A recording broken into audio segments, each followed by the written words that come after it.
Hey, it's Kyle Sexton. I hope your week is off to a great start. I'm super excited to share with you something we've been working on for several months. It's an interview with Mick Fleming, the past CEO of ACCE. If you've ever met Mick, you know that he is a very thoughtful, feeling, caring collector of stories. I've always loved that about Mick. Mick's given me many, many great opportunities in my career. He's helped me buy into the servant leadership style that he promotes and that he models so well. I just love Mick. And I invited him to an interview to talk about chamber executive transitions. And he said something really cool.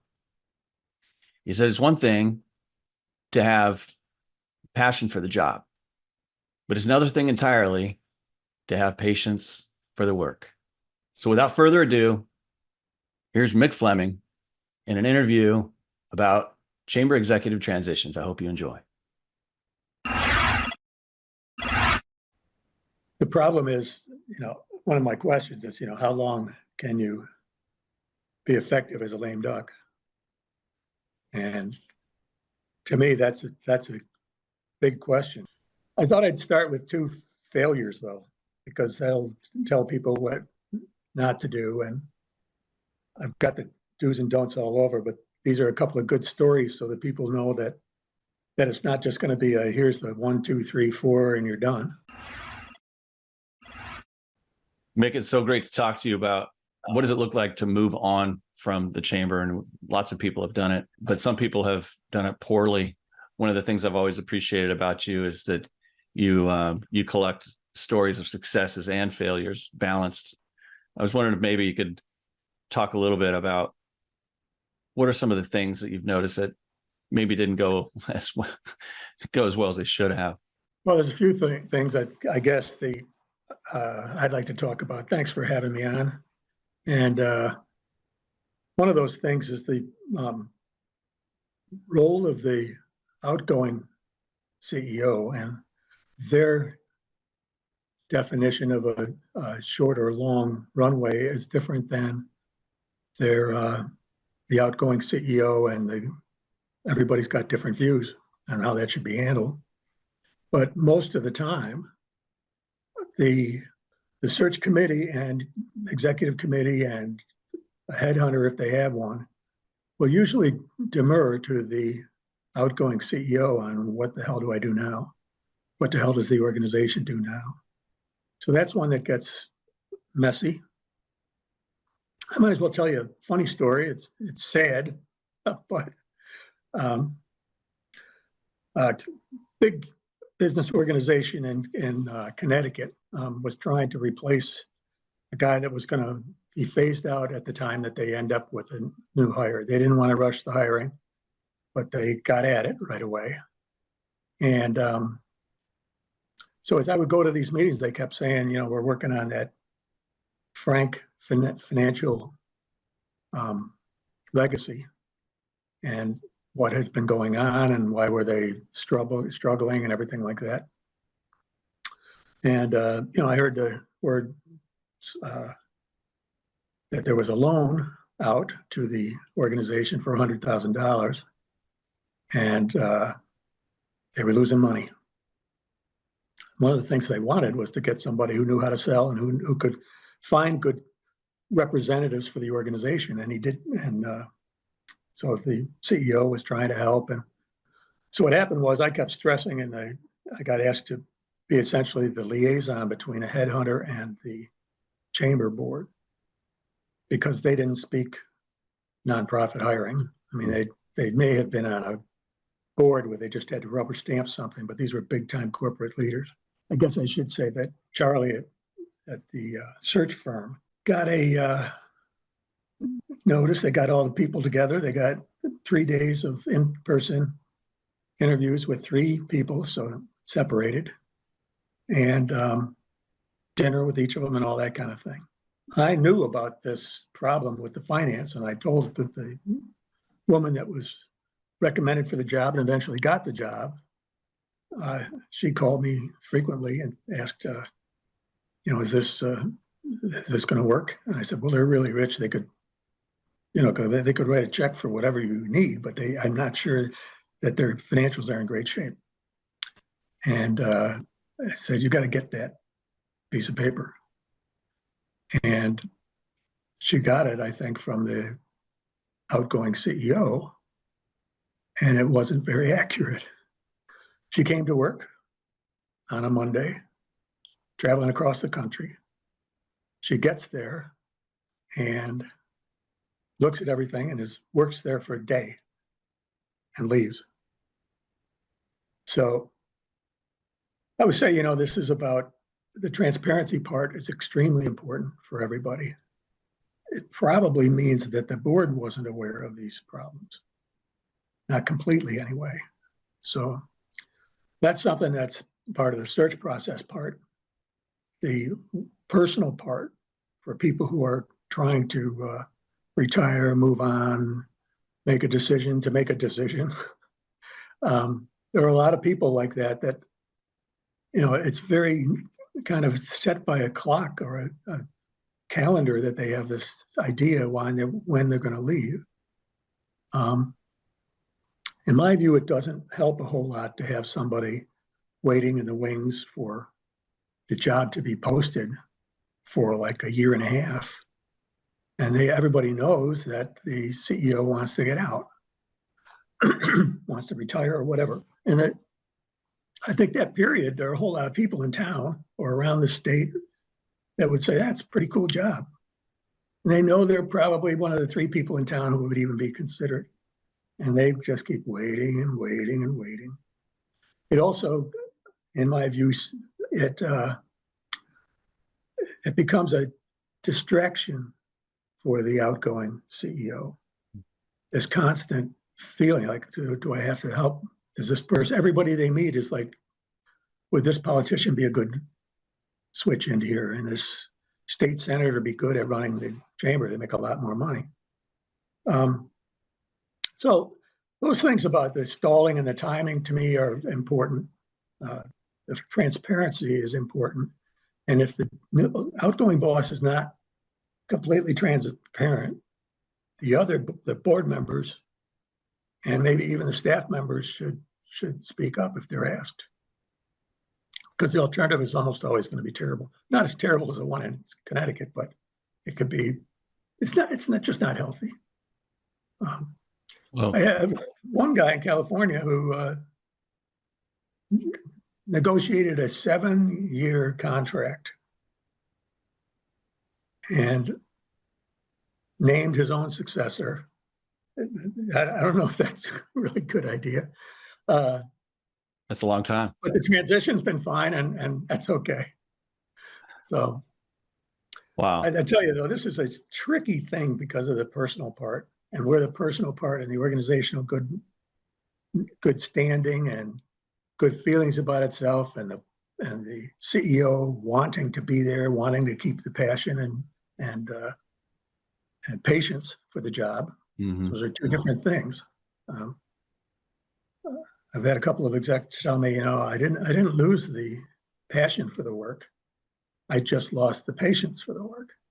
And if somebody from a big box store is watching all this stuff and getting pushed on this stuff, and the CEO or their membership people are going back to the same people back and forth like 100 times, message is the same, and eventually that hurts the likelihood for investment from larger companies. They want stability and action. They don't want to be contemplating their navel. They want to move it or project it. Mm. So that's the thing. I really think this discussion, though, is really all about, at least the first half of it is all about you, about the exec with ambitions, either ambitions to slow down or ambitions to speed up or go up or get more money. And so. Let's talk about that inner game and what it looks like for people to for a chamber exec to move on. Why would they want to move on, or why would their board want them to move on? Like, because that's personal as well. Oh yeah, very much so. Um, there's also the why now question. Mm. And I know that some people, like our hero Gary Tobin in Los Angeles, he had a time that he had figured out and why, and it had to do with both his investments and his wife's health, and eventually his health. And so, you know, there's a reason to set a timeline. I can't spend the rest of my life, this short life. I got to help the transition go on. Mm. There's other people who are just scrambling too much for organizational money or personal money, and they've got to make the change. So that's the when part. You know, why now? One is, you know, the chamber's in a shambles. I mean, it's just, I don't know what we're doing. I'd like to say we're eating everything we earn, but we might be eating more than we earn. Mm-hmm. There's this sentiment of hanging in there that so many execs, you know, they're pretty much, a lot of them are sure that there's nobody up to the job the way they could do it. And they think, you know, the staff will fall apart, you know, the community will fall apart, the social capital and regional will come apart. So some of that is very personal, but on the other hand, it's about, it's not just ego. It's about wanting to make sure that the work they've done hasn't been wasted. So I would like to ask, most of the time if somebody calls me about this, I want to ask them, could you imagine a scenario in which you don't step down? Because if that's still in your heart, maybe you're not going to, then the process will be too slow for you, for them, for everybody. So that decision about, you know, I can't, when I look forward for 3 years, do I want to be doing this anymore here? And so they have to think that question over, but not delay the answer to the question. Mm. That's a decision thing. And I think a lot of this stuff comes down to decision. Yeah. But there's two things they've got to settle themselves.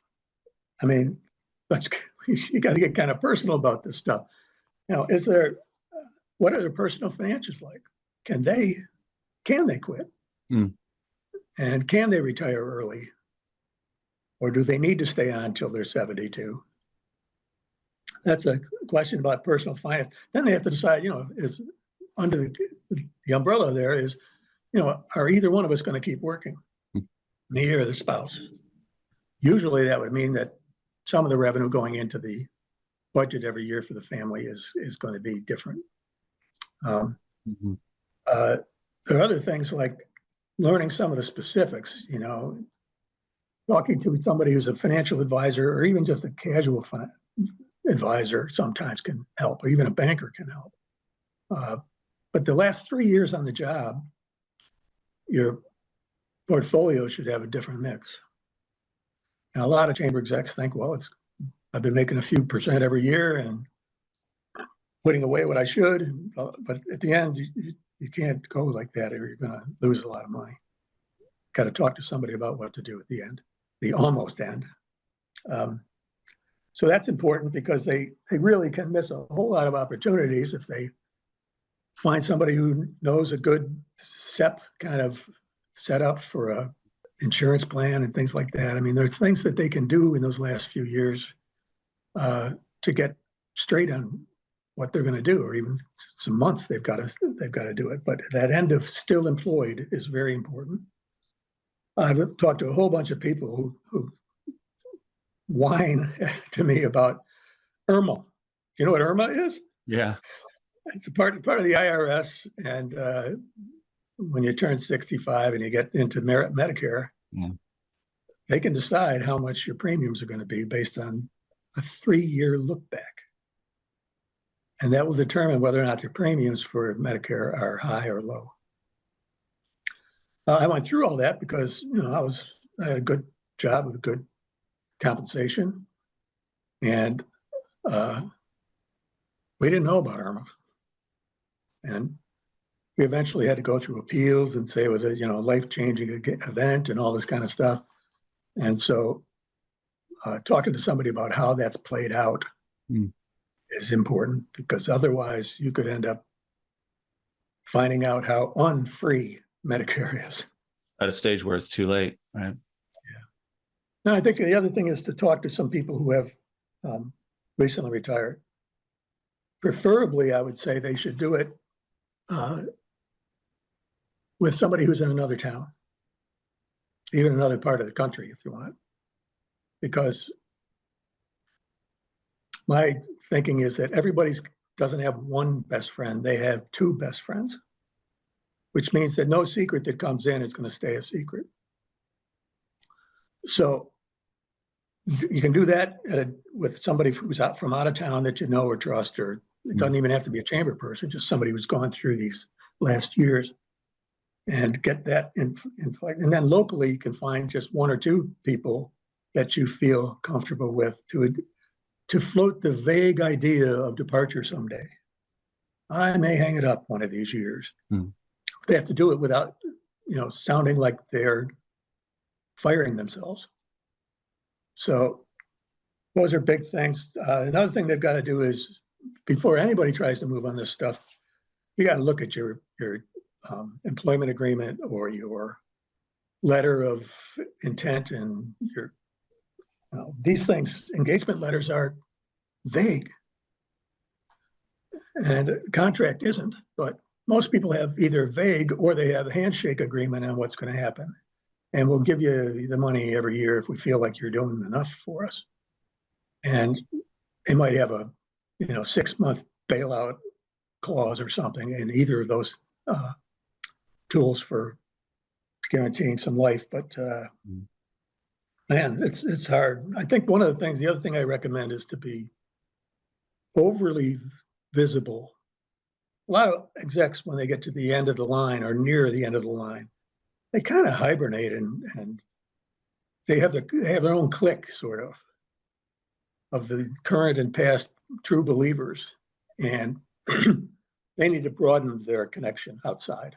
That's interesting, Mick. I've also experienced that. I've seen a lot of that kind of hibernation, or staying with the network that got you there. That's interesting advice. That surprises me a little bit. What is it about increasing our visibility toward the end of our chamber career, or probably association management as well, that is helpful? I think it's important because one of the things is camouflage, I guess. If you're out there seeing everybody and you don't talk about retiring, you just go out and do your regular chamber conversation or increase somebody's dues or whatever. And that way, that helps kind of put people's mind at ease a little bit. Yeah, we are planning for the fall festival. And we are going to take our plane or bus trip to Washington or whatever. So drive that along. And the community. I think politicians have to, because let's face it, a whole lot of politicians would not mind being the chamber exec. Yeah, we've seen that over and over again, right? That's interesting. That's an interesting point. So you're talking about visibility as a means of advertising. I've always said that advertising is a way to tell, is a promise that you make that you're going to be around tomorrow. And so you're talking about using your chamber exec who has identified that maybe there's a sunset on the horizon for them, to increase their visibility, to also improve upon the promise that their organization's making in the community. Exactly. And you and I both know that the chambers are not especially good at marketing themselves. Yeah. They're timid. They're too, I don't know. There's this feeling sort of that, I'll ask for money, but I don't really deserve it. Kind of, it's not said, it's just there. Yeah. And the messages get stale, I sometimes wonder if it's the staleness is something that I relate to. I sometimes wonder if it's a thing that they talk about in the radio industry as radio burn. I've said these things 100 times a day to my team, to my board, to myself, and I feel like I'm tired of saying them, but I've never actually said them to our members. And so they get a little bit of message fatigue, even though before they've even started, because in their mind, they've said it a million times and they're tired of it. Absolutely. There's a good Richard Nixon story about that. One time he came into the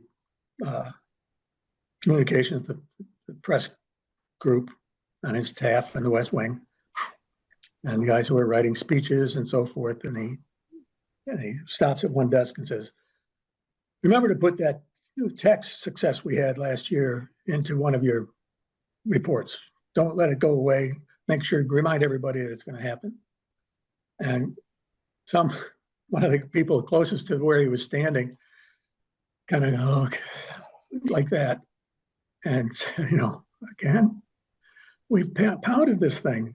And the president says, "Well, just when you think you will throw up, if you have to put in that tax credit one more time, you're going to die." That is the first time that most people have seen it. And if people remember that toward the end of their career, it's great. Because that's, to go. The other thing is that there has to be some kind of self-evaluation, I think, near the end of, and actually leading into the new balls. Yeah. And one of those things is to do something like, if not a SWOT exercise, something like that says, how are we doing? And I usually make them, if I'm doing a retreat type thing for a board about this topic, I make them get very down in the weeds and find the things that are absolutely the most important things you do. And then, are you doing well on the ones you should be doing well with? Are you retaining members that are the members that you should keep?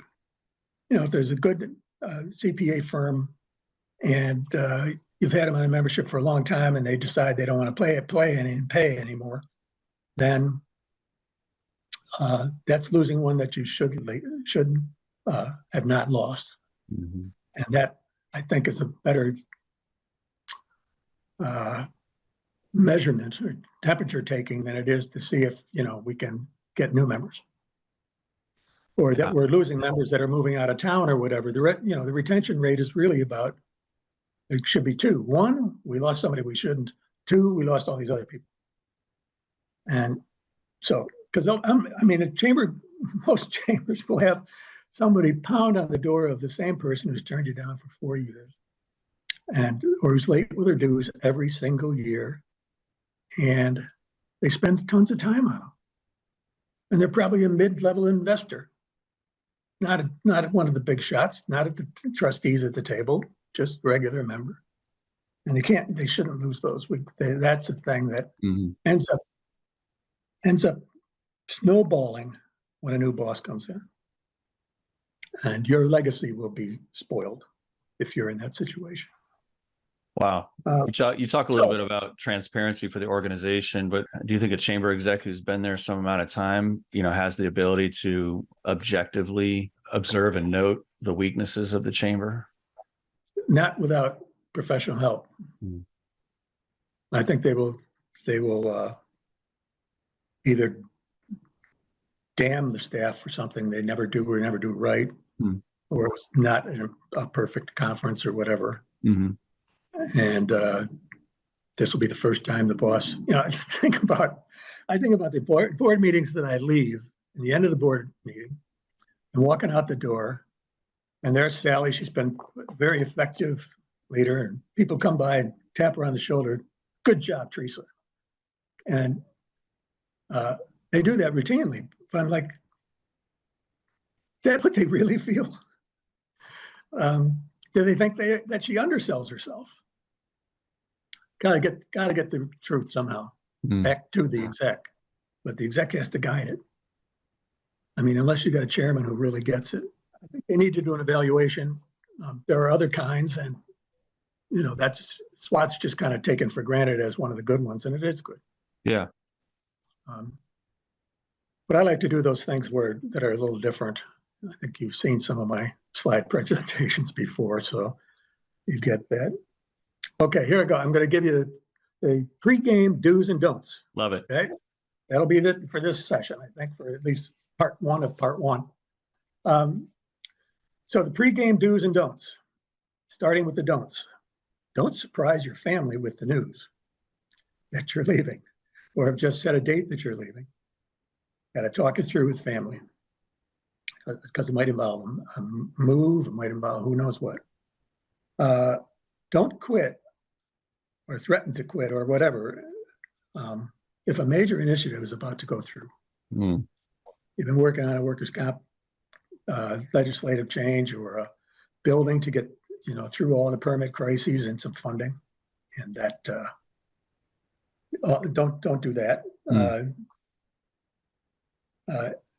You don't want to get angry or resentful because that's you can't whine your way back into a job that somebody wants you to leave, and you can't psych yourself up that much. So don't even be resentful about yourself. Disappointment, fear, those are okay. It's just part of life. Leave the door open for a sweeter deal. I really think that's kind of cheating. It's a bidding war then. If somebody came along after you decided to leave and offer you a job, I can't tell you shouldn't take it. But it's again, it's one of those legacy things. People think, hey, somebody offered him extra $100,000, so he left us forever, mid-sized chain. So, and then big one, don't promise a friend, a strong staff member, or a politician that they'll get a shot and get an interview. That's The Denver Chamber went through this because there were a whole bunch of finalists for the job in Denver. And there was pretty serious kind of campaigning sort of for it. The press put on the front page, the picture of all the people who were finalists. And one of those people was the chief of staff for the mayor. And so it got out there that like the CEO, it might be the mayor's person. And here's the other problem. Two of the other folks that were in the running were doing the government relations work for the chamber. So they were lobbying somebody who might be their boss. Wow. So that's another confidentiality thing, but also about, promising somebody that they're going to, and I've seen places where people came out and said, oh, Senator, you're definitely the person who should get the job. Or the head of a local bank, you're definitely the kind of guy we want. And maybe it's somebody who's running a giant food corporation or something. And, she wants a shot at it. And you say, yeah, I'm sure you're the kind of person they'll interview. No, they're not. So, okay, pregame dues. Yeah. Draft your own reference letter for yourself and for the chair to edit and sign with minimal editing. And this could be any time in your career, by the way. Yeah. Don't wait. Don't wait, write it just because, how they feel about you 4 years out is going to be different than how they feel about you 1 year out. Have them write it every year. If you got your chair, it turns over every year, get one from every chair. Yeah. Yep. And you should write positive references for your key staff people. Oh, before they know that you're leaving, just write them. They deserve it. And this will be more honest than if it is done as part of an annual rehab. Wow. I love that. Yeah. I think it's just a great thing. It says a lot about you as a leader.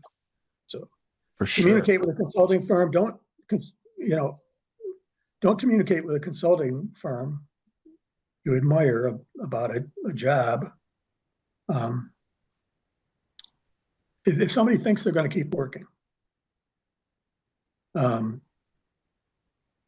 then they should probably, and they're thinking about going into business for themselves. If there's a decent one that's a fit for you already in place, you could probably do it yourself, but why? Find some nonprofit, LLC or whatever.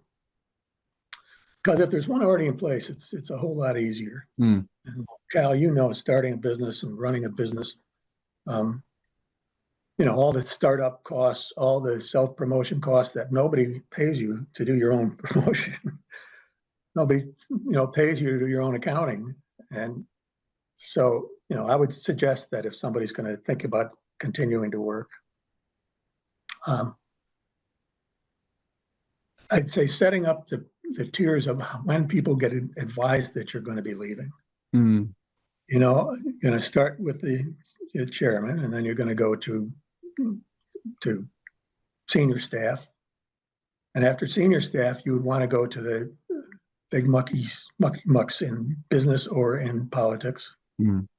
And then the full staff, and so forth. But to mark that for your communities, that's from everywhere, but they should really have that kind of layout for how the announcement goes. Somebody will get mad at that first. And then the last of the dudes. Quick question on that. How compressed is that? Is that within, like, I've seen with the best of intentions that these priorities of communication, that you've got an announcement to make, but given too much time, the rumor mill takes over. How expedient do we need to be with communicating this? Is this all within a 1 day period? Like, how, or is it? I think you got 48 hours. That's good. That's good. That's helpful. Especially if you say to the people that have to know the most, you know, that's your senior staff and maybe some key politicians who've either hated you or loved you their whole life. Mm. And after that, because they'd get really grumpy if nobody told them. Yeah. So, yeah, you know, other rank and file members, you know, they're not last, but they're almost last. Mm-hmm. I mean, surrounding chambers would be last. Surrounding communities would be last to know. The press would be the last to know. That's my thinking. I agree with that one. Press being last, but yeah, I think that 48 hours is a really helpful piece of information to have, because if you give it too long, you lose control. Yeah, if you give it too long, somebody's going to still feel like they were left out. Mm. Somebody important, and their feelings are hurt, if not their ego. Mm-hmm. So the last one thing I would recommend that the exec does before they leave, or even thinking about leaving, is to get the compensation comparisons from ASAE and from ACCE, so they know what the market value is out there. It'll help them discuss the thing with their staff, with their board, and it will help them understand whether or not they should go to another job. Next thing is decisions. One is there a no-brainer candidate for the job? That it's just like, of course. I did an interim chamber exec position in a town in Virginia, and they went through a lot of cash to do all these interviews with people and fly them in from other places and set other people up for either joy or disappointment, when they really, everybody around the table knew who they were going to hire. And they just felt, these were pretty larger corporations, so they're always in a kind of cover your butt position. They don't want to get blamed for something when they're in a big CEO of something. But they could have saved so much money, and the guy has worked out great. Went through some terrible financial problems that I was unfortunate enough to be the messenger on that. Brutal. Yeah, and these lines of credit, and sometimes those things don't even end up on a financial sheet because they haven't taken any money out yet. Right. And so, during that transition, somebody can just dig into that pot, but that pot was supposed to be for, a new lobby for the building, or two more marketing communications people or whatever, and now the money will be gone. So just got to watch out on that. The next question for the exec leaving is, are they going to expect a lot of you? Are they going to expect a lot of the exec to guide the process, to move the process through? Or I think, they may want to see a new strategic plan. They want to see a new funding campaign. They want you to do some, personnel reviews or whatever. And, you should just know what you want to do if you're the leaving person, and just not get too far away from that. Because, if you think if it's a distraction in your life and you don't want to do it anymore, you got to know that. So that leads to another thing, is that is there that liaison position that I had in Connecticut a good thing to think about, or some sort of a pro to guide it? Maybe a recently retired exec in another place that has gone through this, already done the retirement discussions and left, to get some of that input on what is likely to be dumped on the new exec, or on the old exec and the new exec. Sometimes this is something like these are the times that the good thing is these are the times when saying no is not so disruptive as it is in some other kind of board situations or things like that. So never fail to take a loss and turn it into a what did somebody say? Never waste a good recession. So don't, so what somebody seems might be critical. It's nice to be able to say, no, we're not gonna add another awards dinner. We already have awards lunch, and so that to make those decisions, and so somebody in between can sometimes help that cause of getting at least what they think, their impression of what the board's going to do. What are they going to ask? And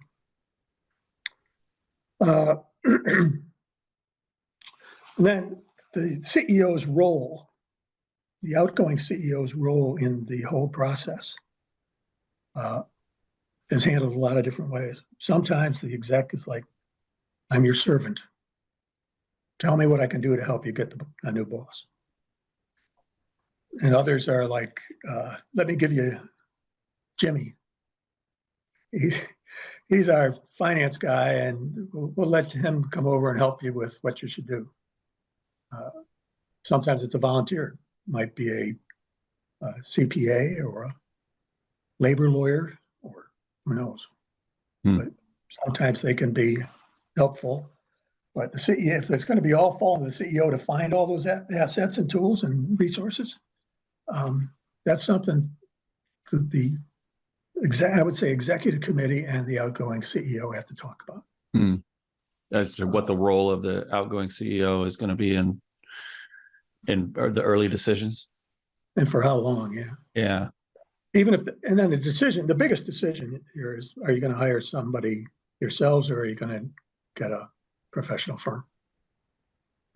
Most of the smaller chambers can't afford an exec search.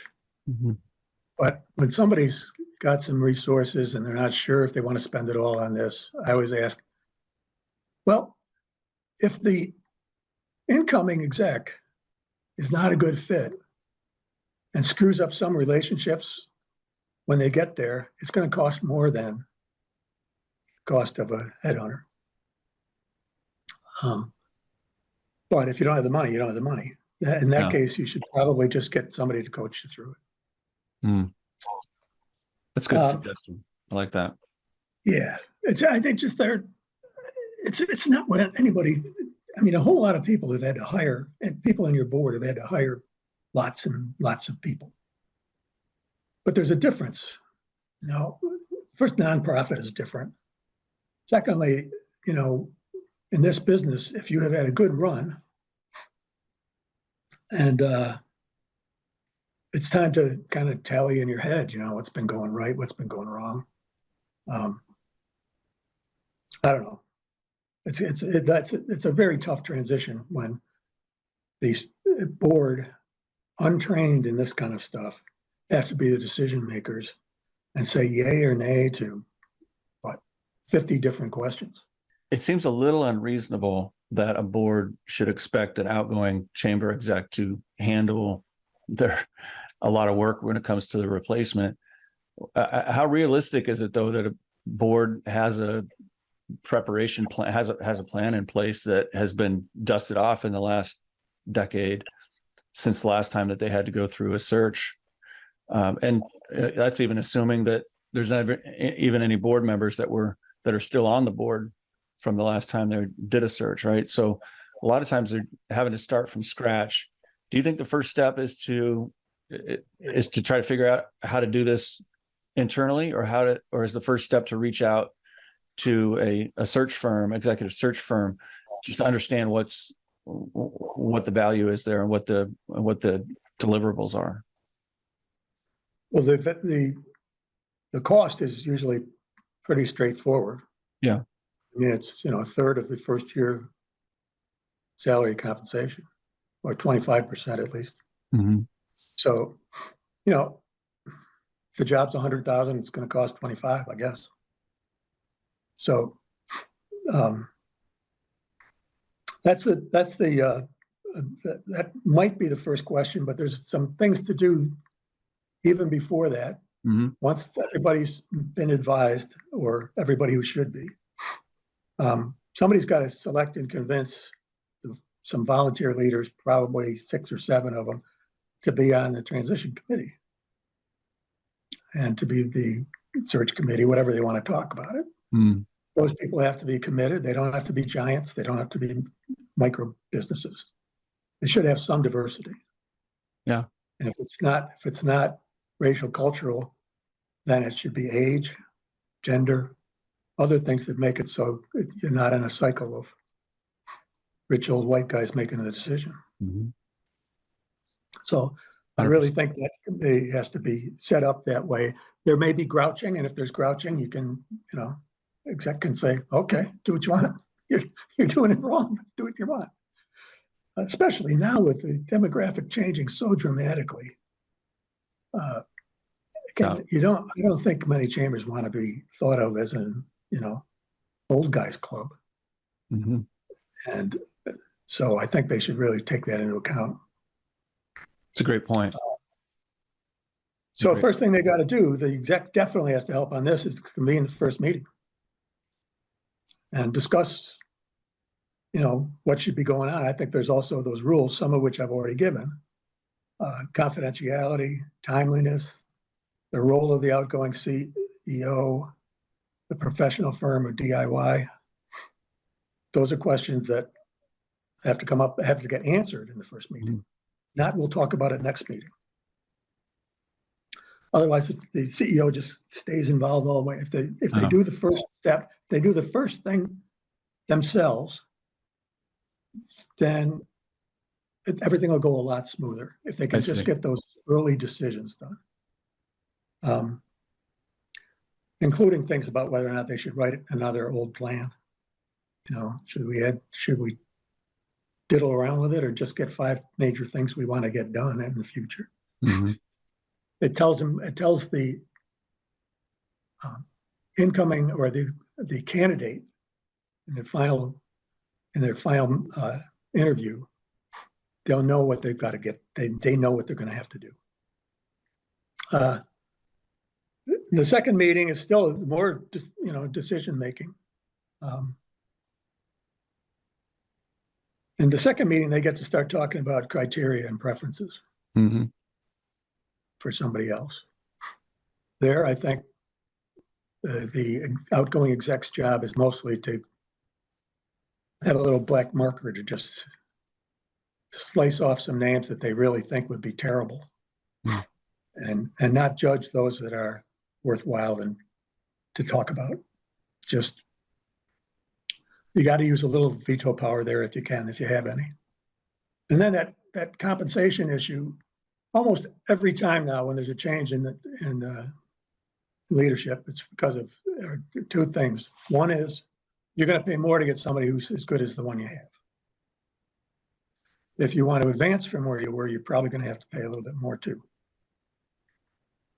And if you kind of hire somebody that's available and eager and will work, basically work for pennies, they might be great. So you're going to have to figure out this thing about compensation tolerance at both ends, both sides. And, you know, if all they can afford is, you know, what, 40 grand, what somebody would make as a bartender, then going to have to delve deeper into that person, encourage the committee to dive deeper in that person's resume. Mm-hmm. Because if they're just the only warm body left to throw at the job, you might just, in that case, you might get an interim. No, so in the first meeting, you're talking about the timeline. You're kind of laying out the rules for the search, and the second meeting, we're talking more about preferences. Yes. Yeah. Second meeting, everybody kind of we're synchronizing around getting agreement around what we're actually looking for now that the rules have been set up. The rules give people the opportunity to do that stuff.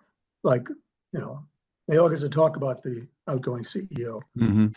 You know, they all get to talk about who's going to be the chair of the committee.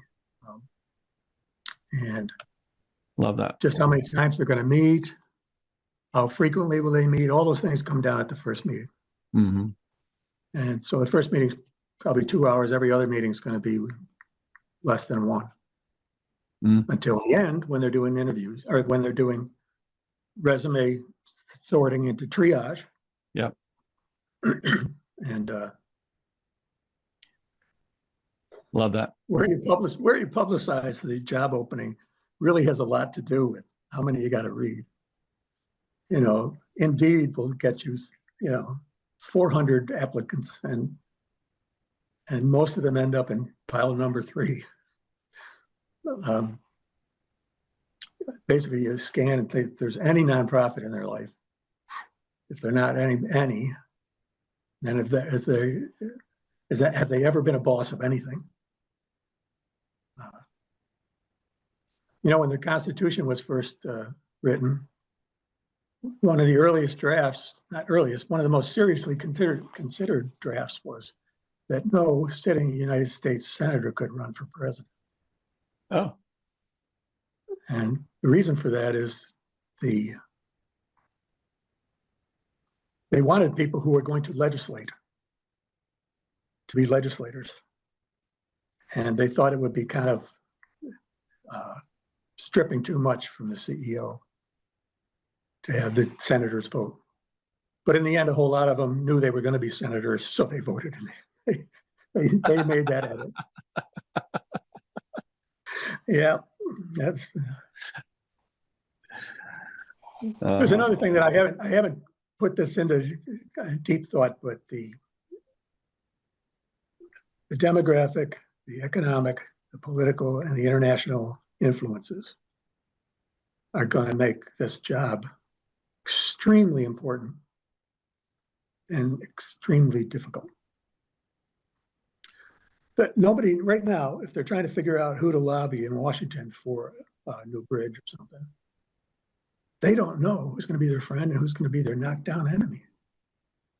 Mm-hmm. And, you know, I don't know. I give all the credit in the world to all the organizations that are doing it. And they're not all giants that have big staffs. So mid-sized organizations are handling all this and actually, you know, thriving. Mm-hmm. But there's some tough, the other thing the guide can put somebody through is the nature of the questions at interviews. Probably also, if you don't use a headhunter, you're going to have a labor lawyer or somebody that has done this kind of work, mm-hmm. that can make sure you're not asking questions that you shouldn't. You know, sometimes it's just blatant. And that's just sad when that happens and somebody just drops a race bomb on the thing, and somebody said, I'll give you a good example. Somebody in one of these processes went through the thing in there. Somebody mentioned the Civil War, and somebody on the side of this rectangular table said, you mean the invasion of the North? And the one woman in the African-American woman just went, sit down. There are things that are just not polite or helpful, and it'll close the door on other applicants that should be considered. So you got to watch that. Unintended things, and the going off script is kind of, nobody can really control that. Sure. But to at least have approval from somebody that these questions are okay. Wow. Do you intend to get pregnant? You can't ask that, Mm-hmm. but somebody will. Is that biological clock ticking? I've been there. I've seen these things. Yeah. And wow. So those are interesting. Those are interesting challenges we a lot of times don't think about in the transition from, how we're going to find a new exec. There's a can of worms at every corner if you don't set this up correctly from the beginning. Yeah, it doesn't have to be rigid. It just has to be, I'll call it, sensitive to the factors that are weighing on people in their old jobs and your staff. And you got to have the context established. Mm-hmm. At the Duke immersion education program they have for senior execs, I went to that, and they had this whole discussion about when you're searching for successors, you need to throw the bait and the rod and reel into different ponds if you're the leader. And there's also these domains of leadership they talk about, and one of them is the one that deals with understanding by your staff and your board. The circumstantial, and what is the status of where you are now, and all those kinds of things. And that should lead to fishing in the right places. But contextual, that's the word it was, contextual leadership. So there are 6 domains of leadership. I scored 4s and 5s on a whole bunch of them. And then on the domain leadership, I was dropped off the charts down. After I realized that nobody in the office actually knew what I was doing over the first 10 years, I just saw that my eyes opened, and I said, that's the problem. Oh. That's the problem. They're working way too hard on things that don't matter, and it's because they don't have an idea of exactly what the board and I want. Wow. And my last 5 years were a lark. I mean, compared to what it was before, no fights, no big problems. There's always the usual problems, but yeah, wow. Wow. It enabled me to, I never would have been able to put together the Horizon Initiative if I had not had that awakening. Wow. So it's a big deal to get contextual leadership figured out. And a little briefing for the new board members on what that means. Yeah. Or for the search firm, search committee. That's important. Wow.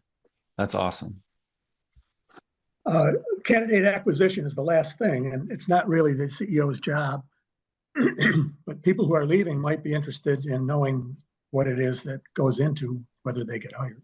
Well, I tell you, Mick, it's sort of a different thing, but yeah, there's going to be a lot of chamber execs are interested in this topic, but I tell you, this is going to be most helpful to board members and executive committee members who want to get the right person in there and want to get this decision right the first time. I've helped a lot of staff kind of move through the process of getting an exec gig somewhere else. Lots of staff, want to become exec at some point. And I think that's really healthy. But what does it look like? What does it look like to corral the resumes of people that want to work in this organization from other communities or from your own communities? What does that look like? Okay, with the CEO's help, the first part is to draft some kind of tentative job description. And I think that's important. You should realize if you're looking for one of these jobs, you should realize somebody's trying to do that. They're trying to get a description that's not offbeat with the context and also not wild or so ambitious that anybody look at it and go, you can't do that on $30,000. You got to get something that makes sense on that first draft. And then the exec has to step out of the rest of the discussions on value and description. That's helpful. Somebody's got to decide on the compensation limits. We talked about that a little bit. There's some weird things that are kind of on the tangent, but they're not really. Is that like you got to compose some kind of like sexy folder of the things that make the community and the chamber wonderful, or in great need of you, because we know you're going to be good. If you're the right person, you'll be able to kill off all these old dogs and lazy cows. So I think that package is important. The images really matter. Okay, the next thing is this question of who is going to be sent. This to your point about not getting 7,000 people and stuff. So there's a group that you can hit that are really kind of hungry to deal with these issues. One is ACCE and state association postings in both places. I think association execs do a great job running chambers, unless they were charities. If they were really if somebody was only into philanthropic, they probably are going to have trouble with this, producing all these results and stuff. So, got to compose that full, transparent economic situation of the region and successes and failures in recent years. I think Shepard's list is probably the most comprehensive, and that's probably going to get the most calls. But I'd have somebody write a letter to them saying, we're really interested. We want to hopefully get the job done from somebody who knows the region. And I think that's a really good thing. And then after state associations, I'd say the local media, they will get really ticked off if everybody except them gets the ad. And incoming exec doesn't need to press mad at them before they even put their junk drawer together in the desk. And I would also, I'm a great believer in having something written with a time limit. I think the only nonprofit person I ever knew who demanded that everybody who got to that point and want to be considered for the final to be the candidate of choice has to write a letter appropriate to the size or type of organization. And it could be invite former President Clinton to a breakfast. That means they have to know how to get the address for the president. They know those kinds of things, and they can write a letter inviting them to speak. And to ask that question tells you a whole lot about whether or not anybody did any homework, and also if they understand what they're selling. So I use that all the way down to the newest, earliest clerk. And I interviewed a guy who was just graduating from VCU, Virginia Commonwealth, and he sent a good resume in and came in, had a good interview, and did a terrible job on the writing assignment. And I had to call him and tell him, I really like you. You really got a lot of skills, but you don't know what we're doing here, and I can't hire you. And so he hung up on me immediately and then wrote an email or text to me with all kinds of errors in it to defend himself. Had another person that I hired who turned out to be, wasn't selling himself that way, but he turned out to be just a political animal. Mm. And he couldn't get the idea that the organization is setting up what's going to be the board and the government relations committee, and they're going to find out what needs to be done instead of you telling the locals what should happen. And he lasted about 2 months. Wow. Crashed a rental car, though. That really ticked me off. Wow. The ultimate crash and burn. Yeah. And speaking of crash and burns, I know you can't completely clear it, but do your best to clear out your social media accounts to get them. I know a person who almost didn't get a job because, there was a video about her in college days, and somehow they gave her the job, and she has thrived in the business since then. But it almost cost her the job because she was by far the best candidate. Wow. Yeah. Clean it up the best you can. Call Mr. Verizon and see what you can do. But some of it, you can't erase stuff that's in the web very easily. Once it's on YouTube, it's good luck. Oh God. Yes. Okay, subcommittee then. Sometimes even just 3 people can do the triage of candidates. And if there's more than that, there are probably only 3 people whose opinion makes a difference. Okay. The other people are kind of go with, I never heard of this guy. I don't know what this thing is. He's from a million miles away, but there'll be probably 3 people who get it. And you don't have to be really exclusive of the others, but set some kind of a limit. You can't have the whole triage done in a board meeting.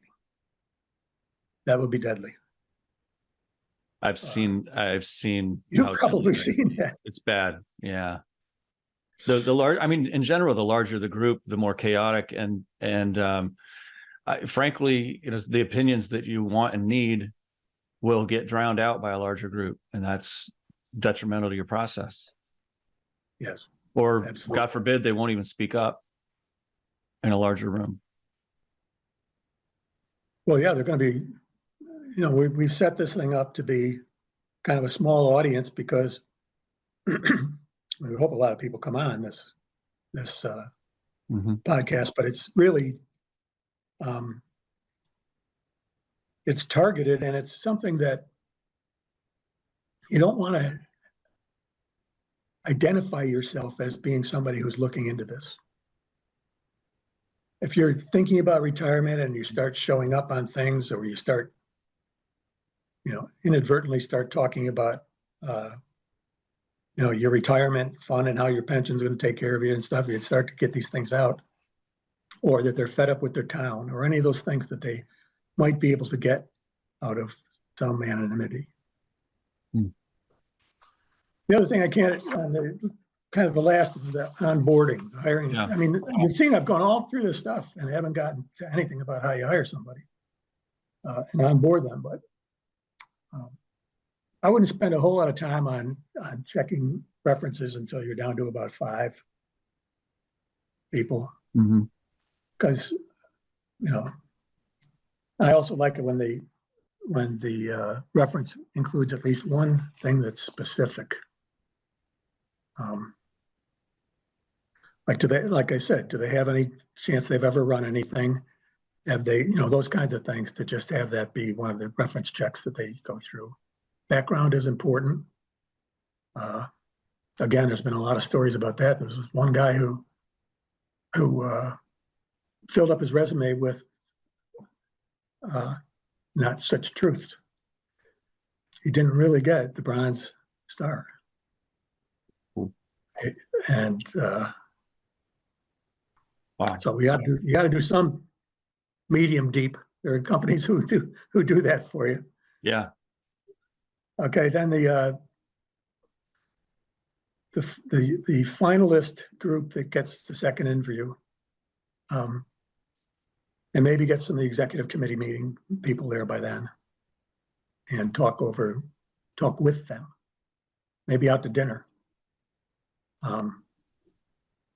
or a weekend stay. If it's a big company or it's a big job in a big community, it might be good to do a drive, what do they call a windshield tour. Mm-hmm. Do one of those stuff. We want to get them the right person. The right person is going to see the things you've got as good or bad, because this is the stage where you change from being the salesman and now you're the customer. Mm. The organization turns from being one to becoming the other. And you got to sell yourself. If people are good enough to have gotten through the stages that you went through, they're probably going to be pretty damn good. So I've seen a lot of chambers where they have not recognized that pivot that they need to take, and they have poorly sold themselves and their community to their first choice candidate. And after all that work, and on both ends, the first choice candidate, it was an easy no. Yeah, I think that happens. And that changeover is really, people shouldn't feel guilty about telling great stories about the community, or bashful about it. People can say these things. Mm-hmm. They live there. They know. They can talk why they live there, why their business is there. And it makes a huge difference if they get a chance to do that in the small setting, mm-hmm. Casual if possible. I actually had a guy who was a candidate for a job for me, and we went out to dinner. He was rude and ugly with the waitstaff. Uh-oh. That's a red flag. That's a get out of town, man. Sorry you spent all that money to get here. Wow. Yeah, and it was for a senior job, but I just turned me off so bad. So the setting for that final kind of second interview to get acquainted thing, look for small symbols. How do they refer to women? How do they refer to people of other cultures? How do they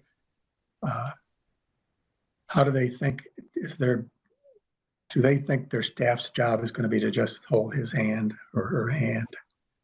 You can get those kind of things in a casual conversation that you couldn't get on a piece of paper or a judge and jury type situation.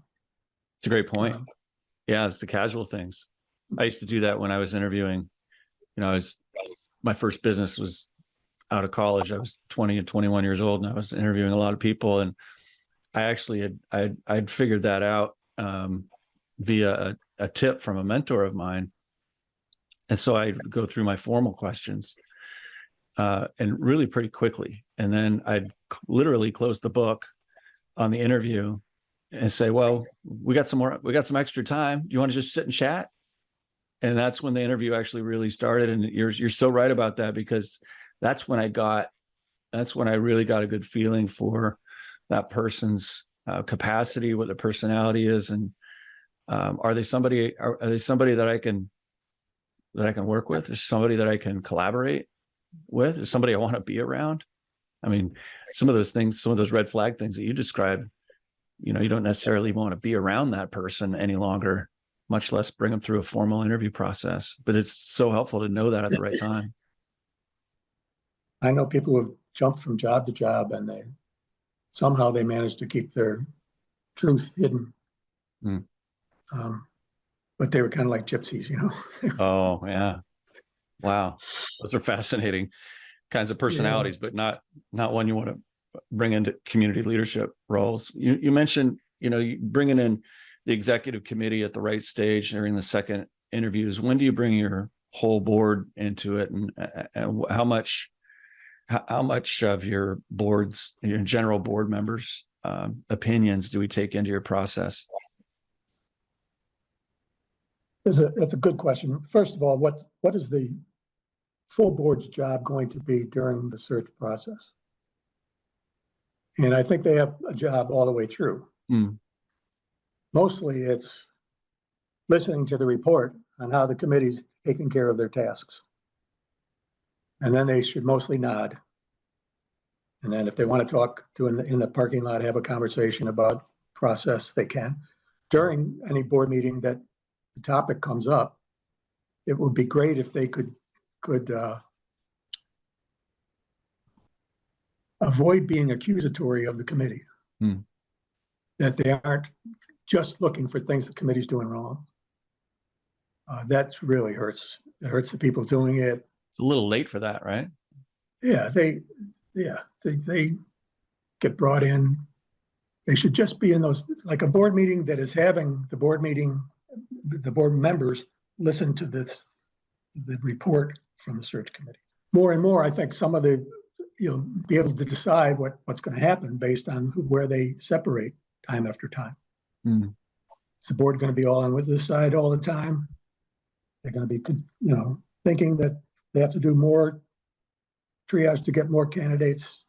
Don't throw out all those people. They're going to have process questions or suggestions. And I don't know if they're suggestions.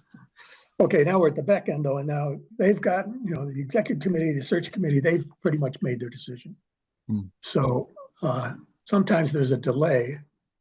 So just before that final vote, I guess, the executive committee and the board can vote to have a board real vote the next day. This is another thing, that having electronic meetings count as quorum. You're going to have something that lets everybody get a chance to vote if they want to vote. Yeah. And maybe even be so bold as to have somebody on the staff call those directors that didn't respond. Because the walk-in, raise your hand vote has to happen quickly. Yeah. And there might be a good, healthy debate at the meeting just before the vote. And those are healthy. People get stuff out on the table, and but most likely people are going to agree to the recommendation. Are you suggesting then that there's a discussion amongst the board, and then you're actually setting up the vote for the following day, even electronically? Well, no, I don't know. I think that what you can do is have the search committee, their recommendation is going to be what passes through. They're not going to be able to, other people are not going to be able to raise other contenders. And if the board votes for that before the final raise your hand vote, if they vote that yes, that's going to be the candidate that goes through. Or if they're really stuck on two and they can't make up their mind, there'll be two. That's it. We're not going through the process again. We're not going to look farther. We're not going to look for, guy who owns the room when he walks in. We're not going to do all that. It's going to be one of these people, or it's going to be this person. And you can vote nay if you want to go back into executive committee and into the whole process again.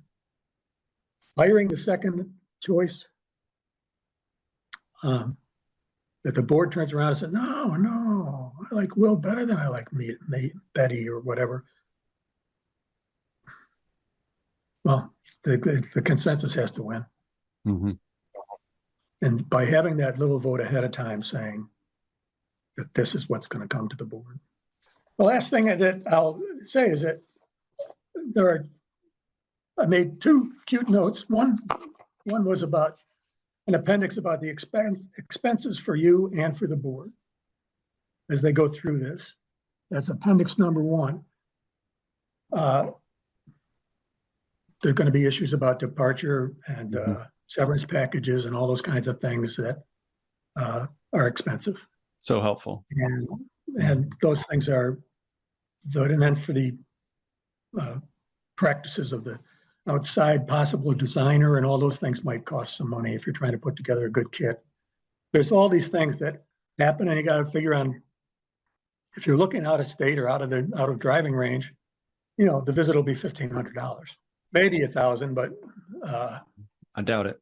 It's going to be $500 each way on the flying, and then you're going to have incidentals and $400 if it's by car. Should probably allow for in your previous conversations, you should know what the moving expense can be. Mm-hmm. They should not overprice this and say, we'll pay all of your moving expenses. They should set a number, whether they're flying or driving. Mm-hmm. Cost of the search firm. So these are the expenses things for the board to think about. Mm. And the second thing is the list of action steps. And those I've already covered them all. Love that. So, but somebody who doesn't want to read and thinks they've got it all and they just want to see, okay, well, give me a checklist. They'll have a checklist. Mm-hmm. I love it. I love talking about this stuff, man.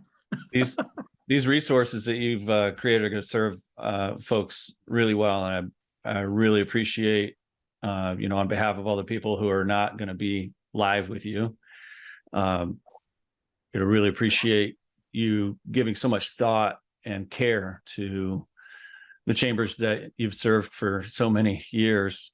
And really, this is just, you've been so generous with your time, and you really do care about chambers, and it has always come through in the work that you've done and how you've hired people and how you've organized the services of yourself and the organizations that you've represented. So I really appreciate that. And I think one of my big takeaways, though, Mick, is something you said very early on in our talk today, and that was about having passion for the job and patience for the work.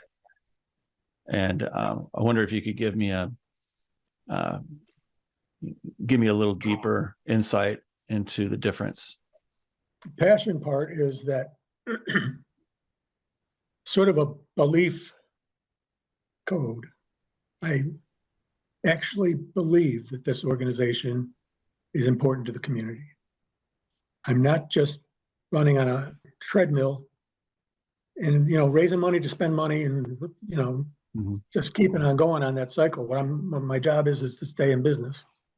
If that's where they are, then they'll probably have a little more leeway on the time they can take to get out and get paid. And so then the patience thing comes to it's not just caring about or believing that the community matters and the organization matters, but that the chamber can actually do something about the economy and about the business environment that is there. So I think that's the passion part. There's some people who are so slow talking and timid that sometimes they're overlooked. They won't even, you play around a golf with somebody that you've known for a while. You play around a golf with them, and maybe the first 9 holes, all you'd hear them say is, a little windy. I mean, but then it comes to the job, and they start talking about, Leesburg, Virginia, and they're so passionate, like they'll keep you on the phone for an hour. I mean, they love what they do, and so that's the passion. But the difficulty is sometimes people are just out of gas, and somebody calls and let's say it's the state chamber calling again to tell you why you're not going to join your community and stuff. You've heard it like 16 times since you've been at the job for 7 years. And you just say, I can't do it again. I can't go to another Board of Education meeting when all they do is table every single item and want everything on the ballot so they don't have to have any responsibility. eventually you reach that point where I can't take another one of these calls. It used to work to get an escape every couple of weeks or every month. It's not working anymore. I don't have any patience for the lack of progress. So that's the difference, and it's a huge difference. Well, stay in touch with you, buddy. Really. Back at you. Love talking to you. Talk about having passion for the work. You have a calm but solid belief in the work and of the people who are in it, in this crazy nonprofit world. I got it from you, Mick. Thank you for that. You helped me find it. Great leaders give meaning to the work. You helped me find the meaning in the work. That's how you carried yourself. And I thank you for it. And my clients thank you for it. They see it too. Awesome. Thank you. Thanks, sir. Love you, buddy. Enjoy the rest of your day. Love you, man. Yeah. Talk to you later.